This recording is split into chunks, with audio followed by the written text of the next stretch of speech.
So this is the wall mount for the porch fireplace. It's not really.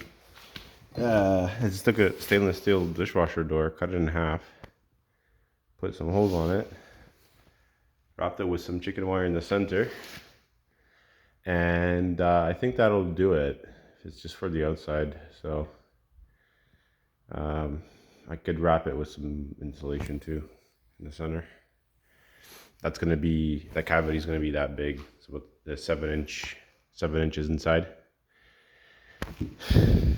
And it's going to be mounted not in this panel but at the very top of a similar sized panel, actually the same size, except this one is the one adjacent to it and this one has a door for bringing in the wood.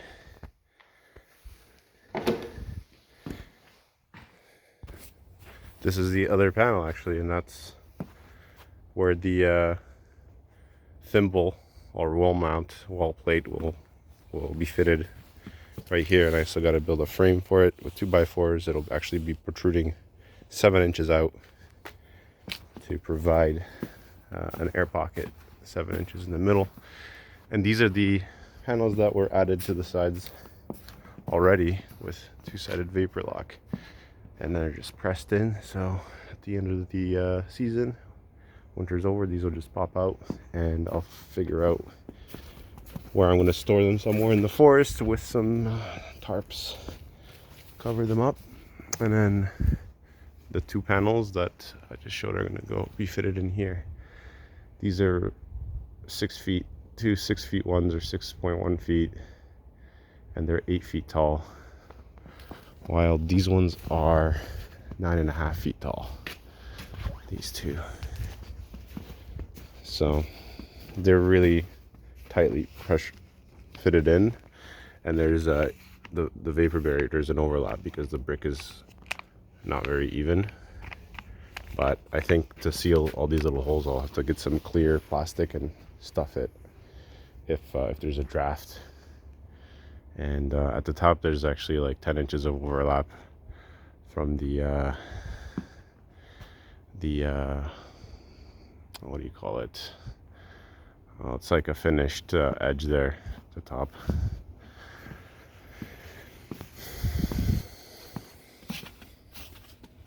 Here's the vapor barrier. So I got paint thinner to remove the sticker. Just put a late touch and wait 30 seconds, and then it just comes off easily. And it's only on the one spot across, so it's pretty easy. The way I mount the vapor barrier is with staples and white caulking. I was using a Lexi Plus, the cheap stuff, but they didn't have it anymore, so I'm using the all-weather one. That's better, but it costs like double the price.